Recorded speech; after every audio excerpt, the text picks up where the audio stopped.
السلام عليكم ورحمة الله وبركاته. ازيكم عاملين ايه؟ ان شاء الله يا رب تكونوا بخير وفي احسن حال.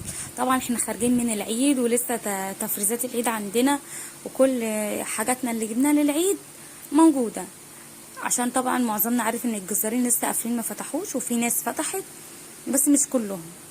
وطبعا الحاجة لما بتكون صبحة بقى في العيد بتبقى طعم تاني. طبعا انا كنت جايبة الحاجات دي في البيت اللحمة مثلا، الكبدة، الحاجات اللي انا حابة ان انا اجيبها، اللي هاكله بجيبه، متوفر بالنسبه لي بجيبه. يعني مش شرط ان انتوا تجيبوا كل الحاجات وتعملوها مره واحده، انا بعمل بالطريقه بتاعتي وزي ما هنشوف كده. قطعت الخضره كويس جدا، حتت صغيره. فرمت بصل في الكبه، بس البصل طبعا كان كميه كبيره ان انا هستعمله في حاجه تانية، فقلت اقول لكم يعني على التركات البسيطه اللي انا بعملها في الممبار. البصل حابه تخرطيه على ايديكي، تبشروه بالمبشره، بس الافضل ان هو يكون حتت متخرط، يعني ما يكونش البصل متدغدغ كده، يعني متدغدغ اللي هو مبشور كده بيبقى مدغدغ خالص، يعني ما بيبقاش حلو. بس اللي بيحبه ما فيش مشكله، يعني بيكون ليه طعم مسكر لما بيكون صحيح شويه.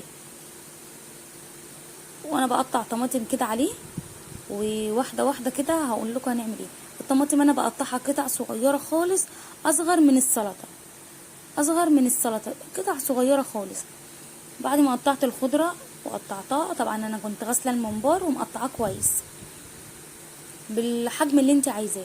انا كنت عايزه اعمله ممبار صغير كده، يعني بصراحه يعني قطعه على قد البق، ما حبيتش بصراحه اعمله كده، يعني استسهلت القطعه الكبيره شويه. بس والله هو كان حلقاته صغيره، مش كبير قوي قوي بصراحه، وكان حلو. هنا زي ما انتم شايفين فضيت النعناع، انا ما عنديش نعناع فريش، فعندي نعناع باكيتات استعملت منه. وحطيت حبة بهارات صغيرين جدا، يعني ربع معلقة صغيرة. وحطيت عليه نعناع، وحطيت عليه بهارات، وحطيت عليه فلفل اسود، وحطيت عليه فلفل رومي قطعته كده. وحطيت ايه تاني، وحطيت ملح، وحطيت صلصة من الصلصة اللي هي البرطمانات. انا بتعامل معاكم بطبيعتي، بالطريقة اللي انا بستخدمها، مش بفتكس لكم ولا اي حاجة، ولا باخد بقى مواعين كتير، ولا كركبة، ولا تضييع وقت، ولا تضييع فيديو، عشان انتوا بتحبوا دايما ملخصات الفيديو زي ما بتقولوا لي. معظمكم دايما يعني بيقول لي بحب الفيديوهات اللي بتبقى متلخصة كده. فانا كنت فرمه طماطم، سلقه طماطم يعني، وبس بحب اسلقها نص سلقه، ما بقتش اسلقها قوي، عشان خاطر تبقى حلوه كده وتلحق تسبك معايا في معظم الاكلات.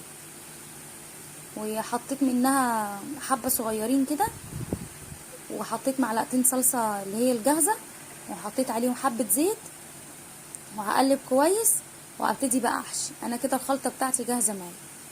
انا حطيت هنا الرز نص كيلو، حطيت نص كيلو رز. الكيلو ممبار بياخد اقل من نص كيلو بالظبط. كيلو ممبار بياخد اقل من نص كيلو، بس انا بقى حطيت نص كيلو بصراحه. هو جه على القد بالظبط، وفاض واحده ايتين، بس هو المفروض ان انا كنت اقلل الرز عن كده شويه. كل التركات اللي انا غلطت فيها انا بقولها، مش بتكسف منها، ان وارد كلنا بنغلط. هو كده بالنسبه لي سمكه جميل ومليان رز، لا فاضي بقى خالص كل ده، لا فاضيه. كل ما تكون الرز فيه قليل، كل ما هيكون حجمها جميل ومش منفوخه، مش مبطرخه كده، بتاكل اكنك بتاكل رز من غير ممبار. الممبار بيشتغل عليه النار عالي شويه، واما نوصل للتسويه هقول لكم.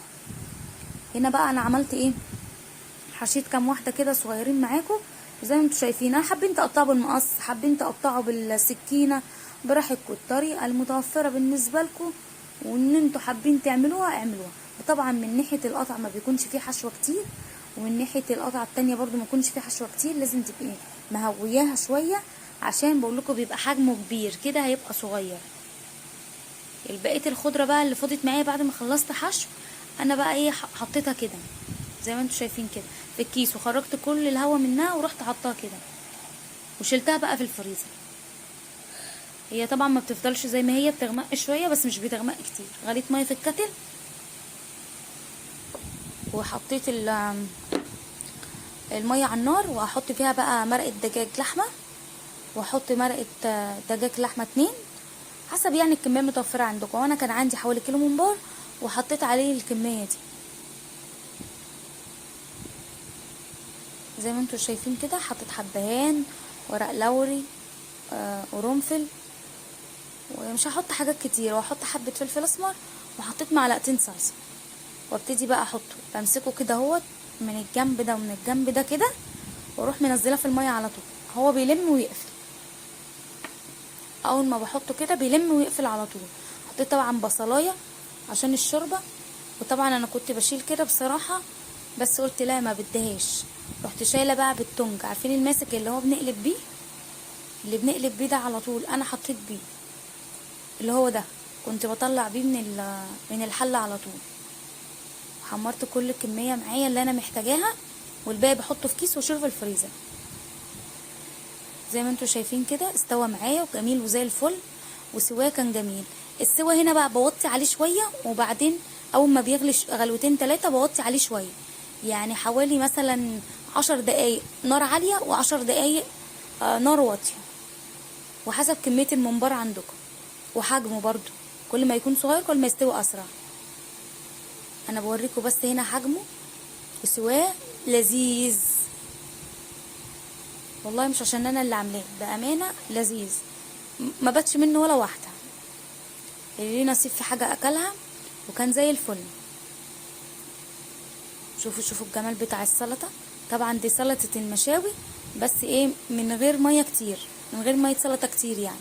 حطيت جرجير من تحت، وقلبت العيش اسكندراني وما فتحتوش، دخلت الرغيف جوه بعضه كده. طبعا السندوتش اللي انا عملته ده بقول لكم دول ما يترموش، دول يتاكلوا كده على طول. وانا بقى ده جميل، ده بقى ما عادش، ده اتاكل. طبعا عملت غيره، هجيب بقى عيش تاني وهعمل غيره سندوتشات، وزي ما انتوا شايفين كده عادي جدا. وهوا يا هوا الممبار استوى. احط بقى الجرجير واحط السندوتشات زي ما انتوا شفتوا كده. العيش بقلبه بالطريقه دي، واحط بقى حبه صوص كده مع السلطه، واحط جرجير، واحط بعد كده الممبار. بقول لكم الصغننه دي ما تتحطش، دي تتاكل في البق على طول والله، كانك بتاكلي بونبوني. والبهارات بتاعته قليله جدا، ما فيهوش خزعبلات، ما فيهوش كزبره، ما فيهوش كمون، يعني ما تكتريش. ده ملح الهيمالايا، الملح ده جميل جدا. لما تجربوه مش هتندموا على اي اكله. وكده الفيديو بتاعنا يكون خلص، ونشوفكم على خير في فيديوهات جديده احلى واحلى.